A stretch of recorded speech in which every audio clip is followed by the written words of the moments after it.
Lee Strobel is the author of the best-selling book, The Case for Christ. Lee spent 2 years investigating the claims of Christ in an effort to disprove the biblical narratives, but his journey took a surprising turn. Now The Case for Christ is being made into a major motion picture that will be released in theaters nationwide this Easter. Lee, thanks for joining us today. It's a real honor to be talking to you. Your best-selling book, The Case for Christ, chronicles your journey from atheist to Christianity. Lee, do you remember what it was as a young person that caused you to become an atheist? I think there are a lot of factors that led into my atheism. I think part of my DNA is to be a skeptical person. You know, my background's in journalism and law, and so I kind of have that skeptical gene in me. So I think there were a lot of intellectual objections and questions. But there's also another factor, and the movie portrays this as well, and that is a difficult relationship with my father. If you study the famous atheists through history, Camus, Sartre, Nietzsche, Freud, Voltaire, Wells, Feuerbach, O'Hare, they all had fathers who either died when they were young, divorced their mother when they were young, or with whom they had a terrible relationship. If your earthly father has disappointed you, you're not going to want to know a heavenly father who's probably going to hurt you even more. And so I think it was a combination of intellectual factors as well as emotional factors that led to my initial atheism. So, Lee, where did you receive your education and where did you end up working after you graduated? Well, my undergraduate degree is in journalism from the University of Missouri. I later got a Ford Foundation fellowship and went to Yale Law School to receive my Master of Studies in Law degree. And then I went to the Chicago Tribune and became legal affairs editor. So I would cover major trials and legal trends around the country, major investigative cases. So it was a very exciting and heady time back when journalism was journalism, back when big city newspapers really mattered.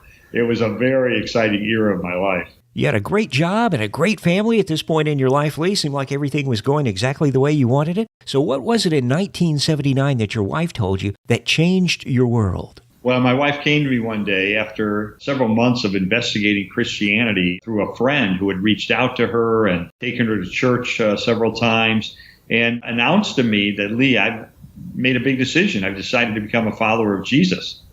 And I freaked out. I mean, the first word that went through my mind was divorce. I thought, this is not what I signed up for. I didn't want to be married to some holy roller and didn't know what she was going to turn into. I was feeling jealous that now she's got another man in her life, this Jesus character who all of a sudden she looks up to. A time of confusion and anger and hostility on my part. In fact, in the movie The Case for Christ, this scene where she tells me she'd become a Christian is one of the most powerful scenes. They capture it so well. And it led to a really tumultuous time in our marriage. Your Case for Christ book was the result of your 2-year investigation, basically trying to prove to your wife that the Bible isn't true. So how did your journalism background and your law degree from Yale influence your inquiry into the veracity of the Christian faith? Well, Christianity is unusual among world religions in that it invites investigation. Apostle Paul said, if the resurrection isn't true, then you're fully justified in walking away. You know, I knew historical issues could be investigated. Historical texts can be analyzed, whether it's Josephus or Tacitus or the New Testament.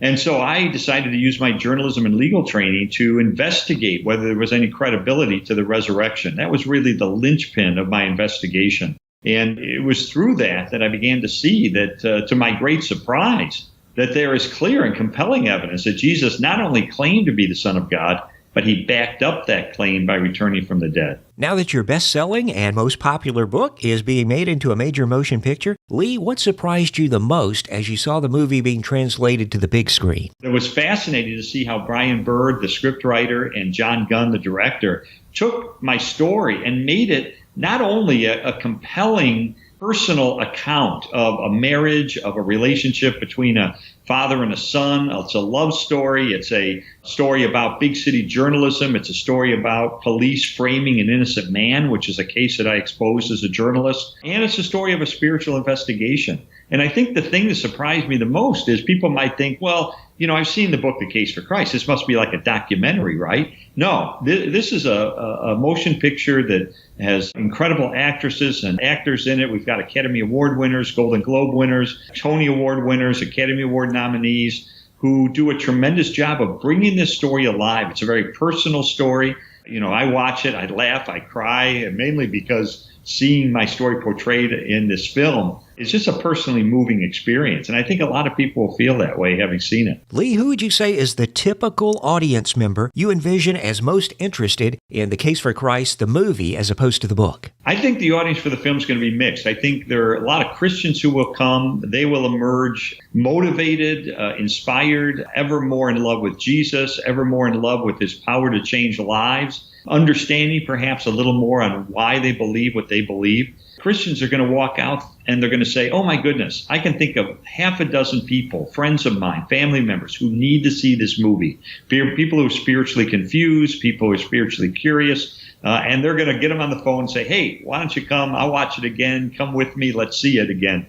I think they're going to reach out to their friends and invite them to see it. I think there are many people who will come who are maybe in spiritual neutral, maybe a little bit hostile, maybe a little bit skeptical like I was. All right, let's fast forward to April 7, 2017, and maybe a group of people has taken a non-Christian or an unchurched person to the theater to see The Case for Christ on the way home in the car. What is it that you're hoping they're talking to them about? I hope people driving home on the way, having seen the movie, they'll talk about what scene was it that particularly spoke to you? What character did you especially relate to? What aspect of the evidence for the resurrection most resonated with you? Are there obstacles between you and God? Are there spiritual sticking points holding you up in your spiritual journey?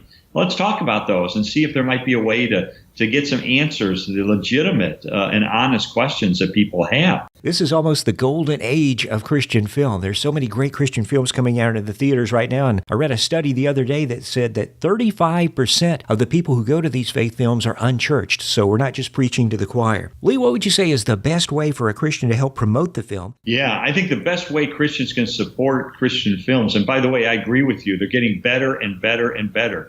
So my hope is that churches and individuals will leverage this film for the gospel. What I suggest is, comes out April 7th, you buy out the theater, and then that gives you the right to address the crowd afterwards. So they'll give you a microphone, you can thank people for coming, and then invite them to your church for Easter. So we have a 1-2 punch in terms of evangelism. First, this film that'll create a lot of spiritual interest, and then to invite people to our Easter services. Our website, thecaseforchristmovie.com, talks about how you can get group tickets and so forth. So there are terrific ways to take advantage of this film. Our prayer all along has been that God will use it to bring many into his kingdom this Easter. If you would like to take a look at all of the pastor tools, the study guides, and the free videos that will help you to share the gospel using the Case for Christ film, just visit outreach.com/caseforchrist. Let's take advantage of this opportunity to answer questions about the gospel for those who are curious this Easter season. Mark your calendar, and we'll see you at the movies on April 7.